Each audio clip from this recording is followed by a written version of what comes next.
Everyone said it would never last. They mocked her for her age, doubted his loyalty, labeled their connection a fantasy doomed before it ever truly began. Jenny, 63, from Palm Springs, retired, misunderstood, stubbornly optimistic. Sumit, 35, from Delhi, fiery, torn between traditions and temptation, stuck between loyalty to his parents and the woman he claimed to love. Their story wasn't one made for fairy tale endings, but it was made for headlines. But then love surprised everyone. Against the firestorms of cultural shame, countless family rejections, and brutal online scrutiny, they chose each other. Jenny left her comfort zone in California, stepped into a new culture, a new language, and a world waiting to swallow her whole. And Sumit, he cut ties with everything that once defined him, family, religion, community, just to marry the woman every voice in his past had told him to leave behind. So when they finally said, "I do," the world even paused for a moment to celebrate. Viewers who once doubted them wiped tears from their eyes. Whether you loved them or hated them, you felt something. Because if their wild, complicated, rule-breaking love could survive, maybe anyone's could. Their wedding wasn't extravagant, but it was intimate. A small ceremony, barefoot in a courtyard surrounded by candles, street noise, and love. Fans flooded Instagram with love, memes, and unexpected support. Jenny posted, "It may have taken 10 years, but dreams still come true." Sumit added, "True love fights and wins." What no one knew then was what came right after the happily ever after. 6 months later, a video appeared online that punched the internet in the gut. Jenny sat in a cold white room, tears wetting her hospital gown, her thinning gray hair pulled back in a messy ponytail. Tubes, machines, and beneath her voice fear. "I thought love was the toughest thing I'd ever face in life," she said, looking straight into the camera. "But today, I found out I have to fight something bigger." Sumit sat beside her, eyes swollen, cheeks hollow, barely whispering the words, "Stage 2. Breast cancer." It was a heartbreak no one saw coming. Their story shifted overnight from unexpected love triumphs to love faces the cruelest test. Fans rallied instantly. Comments poured in from around the world. "Stay strong, Jenny. We love you guys. You beat all odds, you can beat this too." The next day, a GoFundMe campaign went live. Help Jenny fight cancer with dignity. The target, $75,000. In 2 weeks, it crossed $300,000. Influencers shared it. Cancer survivors left advice, stories, prayers. Jenny and Sumit posted updates daily from her hospital room with smiles that tried too hard to hide the pain. Candlelit rituals. Sumit shaving his head in solidarity. Jenny saying, "I promised him forever, but I didn't expect forever to feel this uncertain." Every person watching believed they were seeing raw, real human love standing against death. And when they posted Jenny boarding a flight to Switzerland for alternative cancer treatment, fans supported it like a religion. "She deserves the best. Get her there safe. We are with you all the way." Jenny told her followers, "It's my only shot left, but I believe I'm going to make it." But behind the scenes, not everyone shared the faith. One of Jenny's old coworkers, a retired nurse from Palm Springs now living in Arizona, clicked on the chemo video by accident while browsing online. Her eyes narrowed. She froze the frame, zoomed in. Something about the tubing didn't add up. The placement, the color, the surroundings. That kind of IV line isn't used for chemo, she thought to herself. Not in the US, not even overseas. She pulled out her phone and called another old friend. "Hey, did you see what Jenny posted? She's really sick, poor thing." "No, look again, I think something's off." Within 24 hours, screenshots circled in private medical groups, each thread asking the same burning question Jenny's fans never thought they'd face. Is she really sick at all? Sumit stood behind her, not blinking, not breathing, like if he looked away for even a second, she might disappear. His hand squeezed her shoulder while Jenny, pale under blue fluorescent lights, whispered into the camera. "I didn't think I'd be one of those people, but now I'm fighting for every minute, and all I want is to live long enough to watch sunsets with the man I love." Every word felt honest. The lighting, the sobs, the oxygen tube, it looked like truth. And truth doesn't lie, right? Their vlogs exploded. Each upload reached more people than the last. They didn't film through high-end cameras, either. It was handheld phones, jittery frames, raw angles, which only made them feel more real. 1 minute Jenny was smiling through tears while she unboxed care packages from fans. The next, Sumit knelt beside her in prayer, holding a string of beads to his lips, eyes squeezed shut like he was trying to draw strength from God himself. Jenny's updates, often titled things like "Chemo Day 3 Still Smiling" or "My Hair is Gone, but Not My Spirit," racked up hundreds of thousands of views. Comments piled in by the thousands. "You are a warrior. He's a real man for standing by you. This is what love looks like." It felt so pure, so painful, so undeserved. People were compelled, some even addicted, to watching her journey. Real pain makes people feel close to strangers. But pain also draws eyes willing to look deeper. It started with a nurse from Chicago. She couldn't sleep one night, scrolling through content for distraction for something meaningful. When she saw Jenny's chemo setup routine video, something caught her attention. Nothing obvious. Just a metal IV stand with a setup that felt outdated, off. The way the port was taped down, the angle it hung. The subtle, plain beep in the background. She watched the video again. Slower, again, paused, zoomed in. Something didn't match what she saw every week in the oncology unit. And more than that, the footage looked too clean, like promotional footage. She typed in a keyword search, her chest tightened. On the fourth page of results, she found it. The same hospital bed, the same patient monitor sound, the exact same chair. And not just similar, pixel for pixel, it was the same shot. But from a stock video licensing site, available for purchase for public use. Her stomach turned. Within hours, she sent an anonymous email to TLC's internal legal inbox, documenting what she'd found. She wasn't accusing Jenny of anything, not yet. She simply asked a question few were brave enough to consider. Is it possible she's not getting chemo at all? That email wasn't alone. All week, producers received cryptic tips from nurses, radiologists, even health techs who pointed out inconsistencies. That IV line is for quick rehydration, not an infusion. No hospital IDs anywhere. Why does she never show a nurse walking by? None of it felt solid on its own. But together, it was more than enough to raise alarms. Still, fans stayed blind with loyalty. The airport footage of Jenny flying to Switzerland to undergo more advanced holistic care flooded the internet like wildfire. But careful eyes caught something else. The departure board behind them listed flights labeled boarding for London and Milan, but nothing for Zurich. Jenny never posted any content from the clinic. No check-ins, no signs.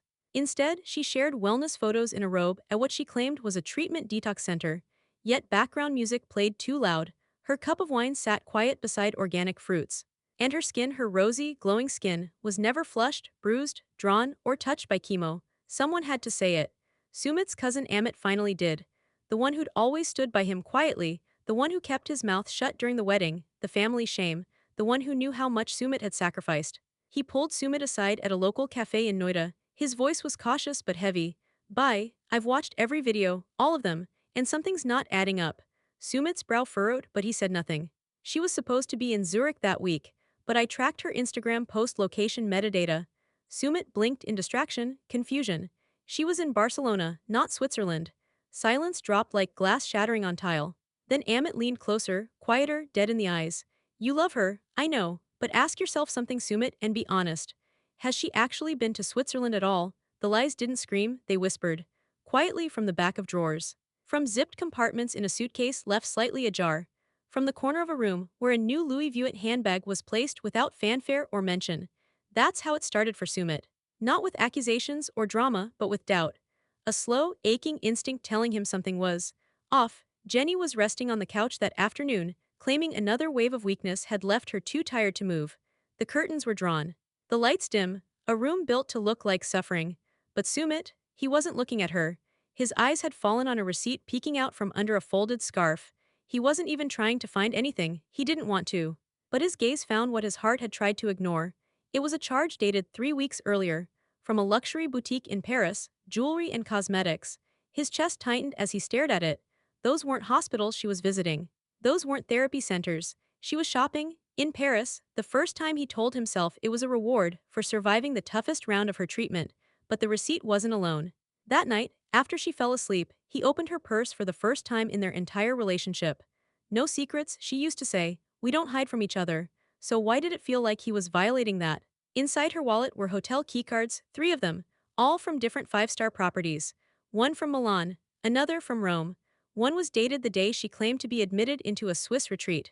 The words "rejuvenation package" were scribbled on a spa invoice, not medical terms, no doctors, no discharge notes. His heart raced as he booted up her laptop.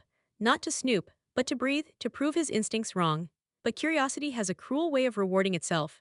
On the desktop, buried in a plain folder labeled Temp Files, Sumit found them. Photos, Jenny, smiling, styled, draped in velvet robes and oversized sunglasses. One picture showed her sipping rosé near the Eiffel Tower. Another lying beneath golden spa lights in a towel surrounded by candles. And in each one, there wasn't a trace of pain. Not the drained face she'd shown in every livestream. Not the brittle bones, not the frail lips. These were photos of a woman enjoying life, not fighting for it. His hands shook. It wasn't that she traveled, It was that she lied, not once, not in a moment of weakness, but across weeks and countries and currencies. She performed for the world and for him. The next morning, Jenny woke to silence. Sumit wasn't in the kitchen, the usual chai wasn't ready. She found him on the balcony, staring into the street below, like the world he believed in had vanished. She reached for him. Baby, are you okay? He turned to her slowly, eyes hollow, voice flat, but there was no aggression. No meltdown, that wasn't his nature, just pain, deep and choking. I found the receipts, his voice cracked. The cards, the photos. Jenny didn't speak, her breath caught, as if rehearsing an answer that never arrived. I thought you were in the clinic. His eyes glistened. I thought you were fighting for your life. Still, she said nothing. So he stepped closer, lower, kneeling down the way he did during their wedding, when he cried for choosing love over family. But now the tears weren't from joy. Jenny, he whispered, did you lie to me? She didn't cry, not right away, she didn't deny it either. Jenny stood there with her arms around herself like a child caught stealing but too old to get away with it. Her lips trembled but no apology came. No truth either. Just silence so loud it crushed Sumit's chest where his heart wanted answers. He wasn't asking for perfection, he was begging for honesty. Finally, she spoke. I needed peace, everything was falling apart. I needed somewhere to go where people didn't look at me like I was your burden. He blinked, stunned. The words slapped him harder than a confession would have. Her voice softened, almost poetic, like pain could be explained through metaphors. It wasn't my body that was sick, Sumit. It's my soul, something inside me. It's been sick for years. I couldn't breathe, I couldn't be seen anymore. He stared in disbelief. Was this her defense? That her pain wasn't medical but spiritual?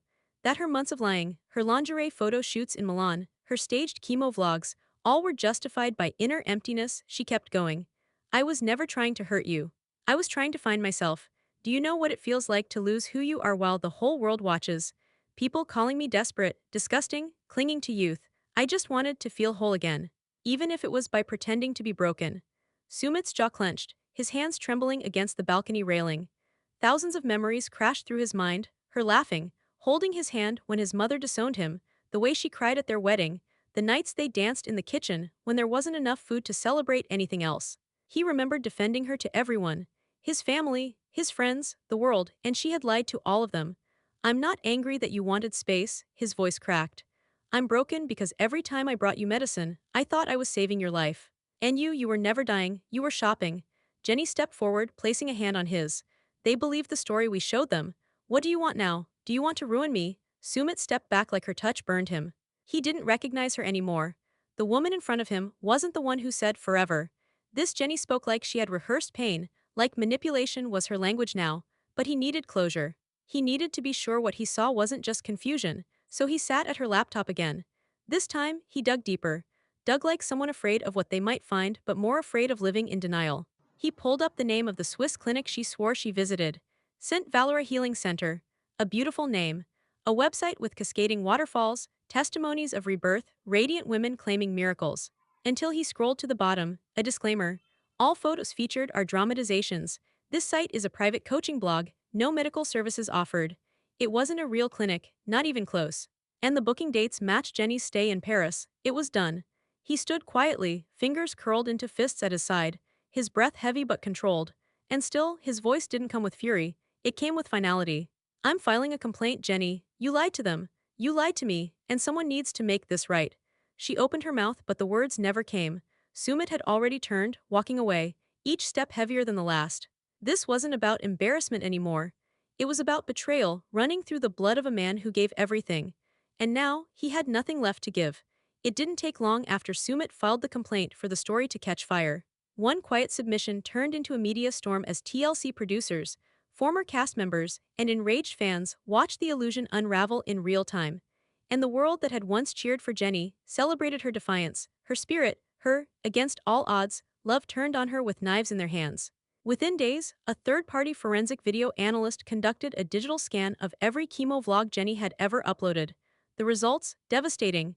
Every frame had inconsistencies. Lighting that didn't match natural hospital environments.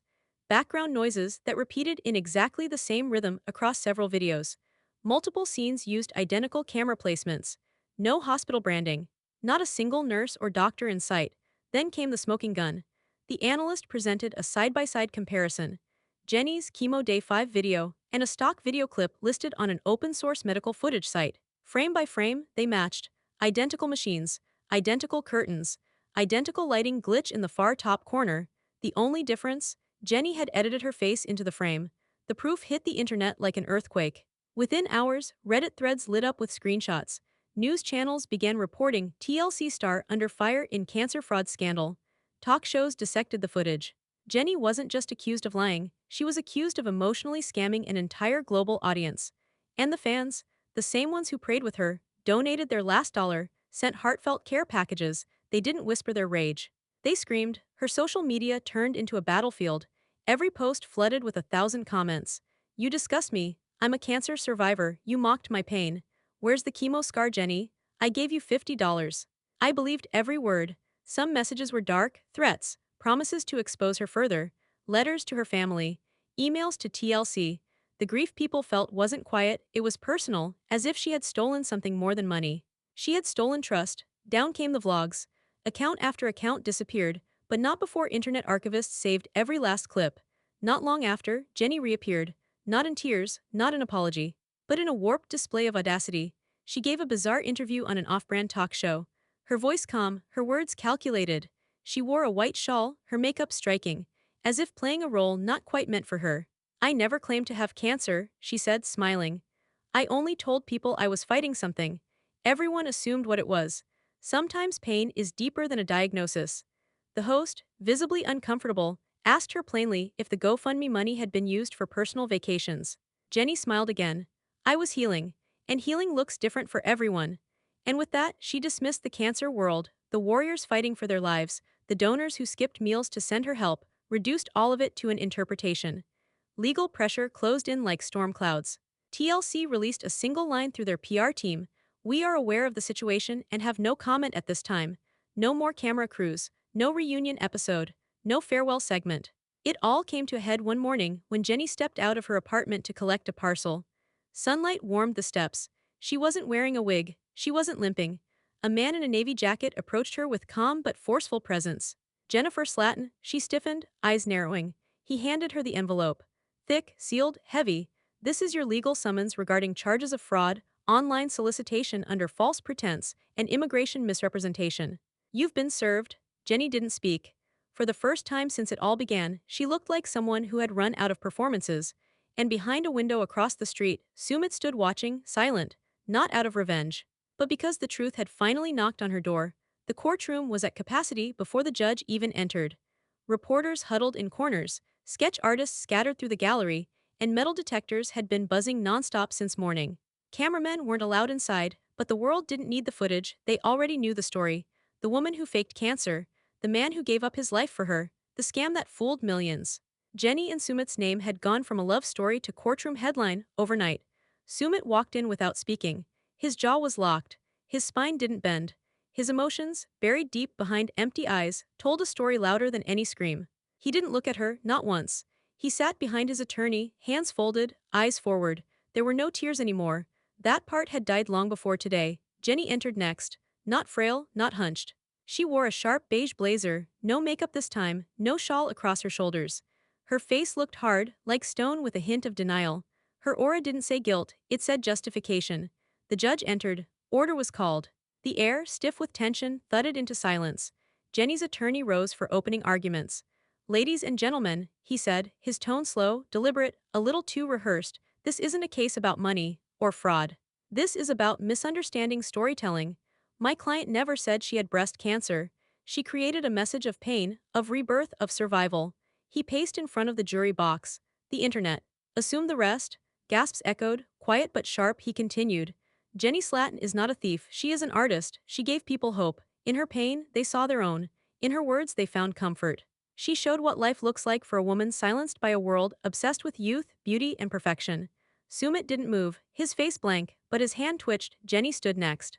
Stepping into place like she belonged there, like the trial itself was just another stage. She cleared her throat, leaned into the microphone. I never lied, Jenny began. I told my truth. And my truth doesn't need a doctor's document to be real. I might not have tumors in my breast. She paused, looking into the gallery, but it wasn't silence, it was building tension. I have cancer of the soul. From the back, someone gasped.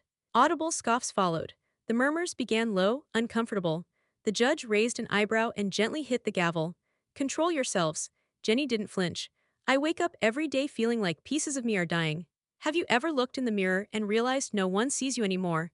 That you're old, invisible, a joke to the world. That's the illness I've lived with, and maybe pretending to hurt physically was the only way anyone paid attention. Sumit finally looked up, right at her. No fury, no pity, just disbelief.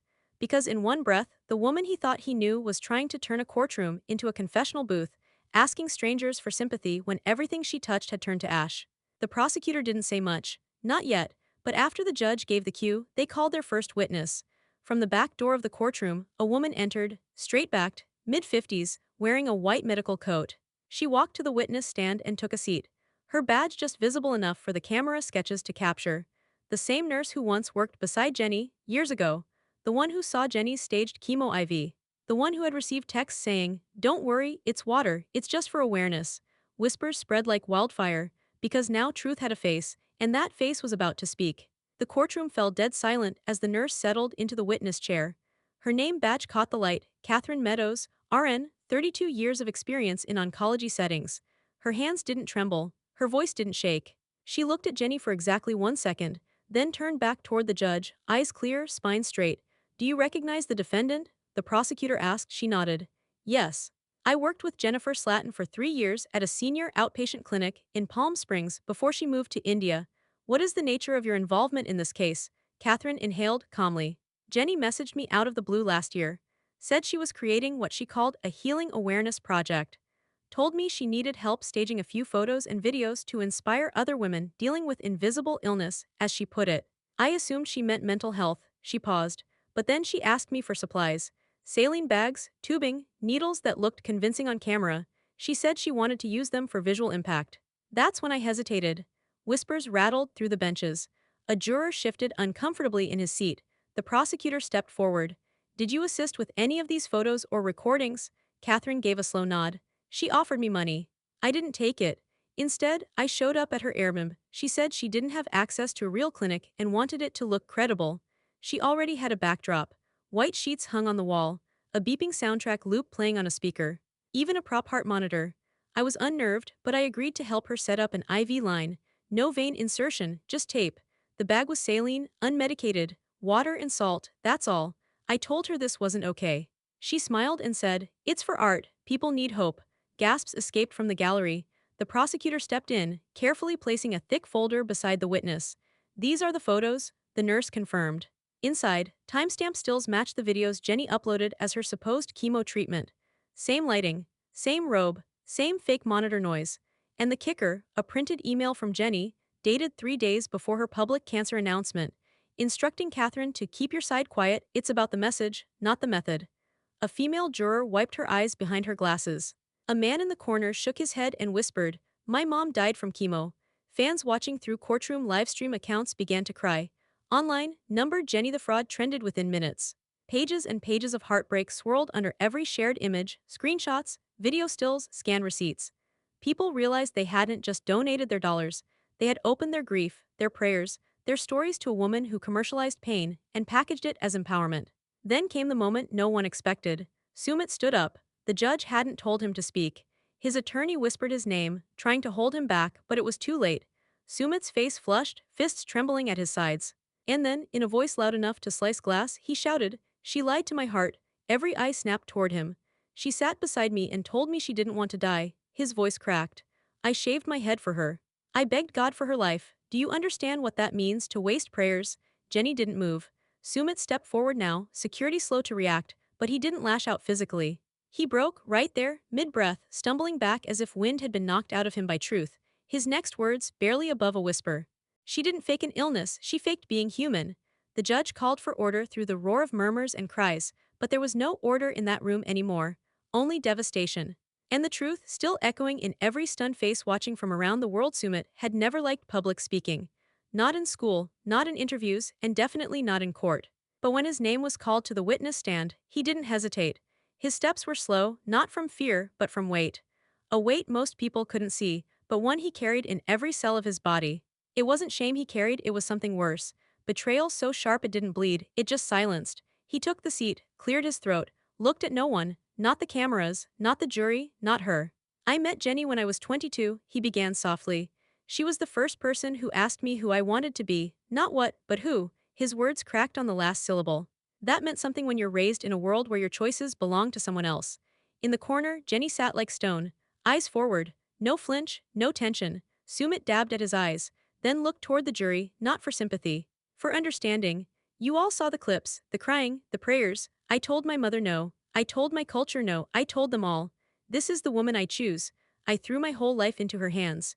He paused, his eyes beginning to gloss over. I watched her pretend to be dying, he choked. I believed I was marrying a love story, but I married a performance. The jury didn't move. Breathless stillness held the air. One juror crossed their arms as if to shield themselves from what they were hearing. Sumit looked down for a long beat, a memory hitting him mid-sentence. She used to rub my back at night when I cried from guilt. Guilt that my parents cut me out for her. I'd say, it hurts so much. She'd whisper, but look how brave you are. He looked up again. She used the same voice when she told me the cancer spread, the same tone. Same tears. His fists balled, rage cloying through sorrow. He let out a breath that sounded more like a sob forced into a whisper. I looked at that woman and thought I was watching the love of my life die. I wrote letters for after she passed. I practiced living without her. Then he turned for the first time toward her. And still, Jenny didn't cry. She didn't flinch. She simply tilted her head like she couldn't understand the reaction. It was art, she whispered, barely audible. Sumit broke. His lips parted like he meant to speak, but no sound followed. The kind of silence only heartbreak makes. The judge asked if he needed a moment. He shook his head and looked back to the jury. I wasn't her co-star. I wasn't her muse. I wasn't even her audience. He swallowed hard. I was her prop. The room spiraled into silence again as Sumit stepped down, his knees slightly buckling. He made it to the hallway, one step at a time, until his breath caught sharp and sudden. He collapsed against the cold marble hallway wall, hand on his chest, face pale as ash. Doctors rushed in from the back hall. The courtroom emptied within seconds, murmurs rising like fog. Everyone thought the saddest part of Jenny's lie was the money she stole. They were wrong. It was the man she left shattered behind her, still trying to understand how love could be this cruel. The jury was gone for 5 hours. But to the outside world, it felt like a lifetime. News outlets stood camped outside the courthouse, live streams ticking into the millions. Twitter threads, influencer breakdowns, late-night commentary, all crawling with the same question. Will the liar walk free? Inside the building, the silence was unbearable. Tense bodies filled the gallery. Some viewers came to support Sumit, others just to taste the scandal up close. No cameras were needed. The expression said more than footage ever could. Jenny sat calm, a still statue in a storm she created. Her expression was unreadable, not nervous, not arrogant, but worse, empty. That kind of silence that's almost proud to feel nothing at all. Her eyes flicked toward the courtroom doors now and then, but no remorse softened her mouth. No apology settled in her throat. Sumit returned with his attorney, slowly, his skin still pale but his chin held high. He'd said everything he needed to say. The fight was no longer his. The judge returned to the bench first, then the jury, single file, eyes heavy with something they didn't want to carry anymore. It was the foreman who stood, paper clutched in their shaking hand. In the matter of Jennifer Slatton, we, the jury, find the defendant guilty. A gasp staggered the silence. In a single word, the weight of every lie crashed through the courtroom. Guilty of fraud, guilty of soliciting under false pretense, guilty of public deception. A pause. And we recommend immediate revocation of any and all immigration privileges associated with the marriage-based green card. Jenny didn't blink. Not once. Her expression didn't collapse or twist, it stayed eerily calm, like she had decided long ago that this would be her ending. There were no outbursts, no begging, the air around her felt hollow. The judge continued, his voice stern but painfully measured. You manipulated sympathy. You took advantage of vulnerable people, and worst of all, you faked a battle millions would give anything to avoid. A disease that steals families, memories, and dignity, you turned into a storyline. He then read the sentence. You are hereby ordered to repay $287,000 in restitution to donors. You will face sanctions for immigration misrepresentation and are ineligible for sponsorship renewal. Deportation protocols will be scheduled pending federal review. Jenny nodded slightly, not in acceptance, not in defeat, but as if she'd rehearsed the moment and was only checking it off. Sumit didn't move. Not until the judge excused the jury and the room broke into murmurs again, that low roar of disbelief, satisfaction, heartbreak, and still anger. He moved then, slowly, no rush, and for the first time since her sentencing was read, Jenny looked at him directly, like she wanted him to say something, one last word, a farewell, a curse, anything. Maybe she even wanted hate, it would have meant she still mattered. But Sumit looked into her eyes, the same eyes he once cried to and gave her nothing. No glance of pity, no nod of forgiveness, no final blow. He walked past her without a sound, straight to the court doors, and didn't turn back. Because the worst punishment for someone who begged the world to look only at her was being left alone in the silence she created. There was no grand farewell video, no teary apology livestream. Jenny didn't hold a press conference or release a statement. One day after the sentencing, her social media went dark.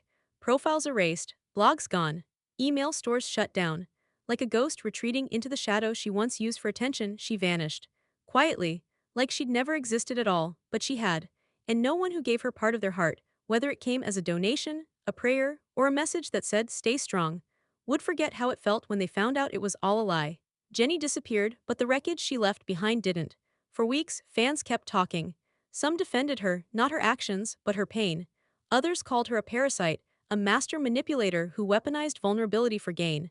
Former 90-Day Fiancé cast members didn't stay quiet either. Angela Deem posted a furious live video swearing, "There's a special place for people who fake something the rest of us bury our families too." Elizabeth and Andre issued a calmer message. "We just feel heartbreak. For Sumit, he deserved the truth." The question that refused to fade wasn't whether Jenny was mentally unstable or criminal, it was whether any of it, at any point, had ever been real. And Sumit kept breathing. Somehow, he didn't move back to his hometown. He didn't go on television to share his side again. He didn't even go back to being the same man, but he didn't disappear either. Instead, Sumit took what was done to him and tried to give it meaning. He established a foundation, quietly at first, called the Real Hope Project. He partnered with hospitals and nonprofits to help support people who had been defrauded by fake illnesses online. He didn't raise money with big slogans or sob stories. He told the truth, that people hurt each other. And that kindness, when exploited, leaves a scar deeper than betrayal itself. He only appeared on one live Q&A. It wasn't flashy. The video had no music, no lighting. Just Sumit sitting outside in the soft early morning haze of Delhi, speaking in English, holding a cup of tea with both hands like he was still keeping something from falling. He looked thinner, older but not broken. "I still remember our first kiss," he said. "The way she laughed when I told her I'd never kissed anyone older before." He smiled then, not from humor, but from something inside that had found its way to peace. "That day, I thought I was kissing the rest of my life. A love stronger than fear, than culture, than distance." He looked into the camera and didn't blink. "But it turns out, I was kissing a story, a masterpiece of performance. She gave me forever, but it wasn't real. I gave her truth, she gave me fiction." One deep breath. "But now," he said slowly, "I choose something real, even if it's painful, even if it's quiet. Real doesn't lie to sleep at night. Real doesn't steal hope." The screen faded to black, but the story didn't end there. Because what Jenny did wasn't just a personal betrayal, it was a mirror held up to the world. A reminder that the line between love and manipulation is razor thin. That some lies wear the voice of a victim. That the heart you trust can be the hand holding the knife. And now, it's your turn to speak. If someone you loved told the world they were dying, and you found out it was all fake, would you ever find the words to forgive them? Let me know in the comments. I'm listening.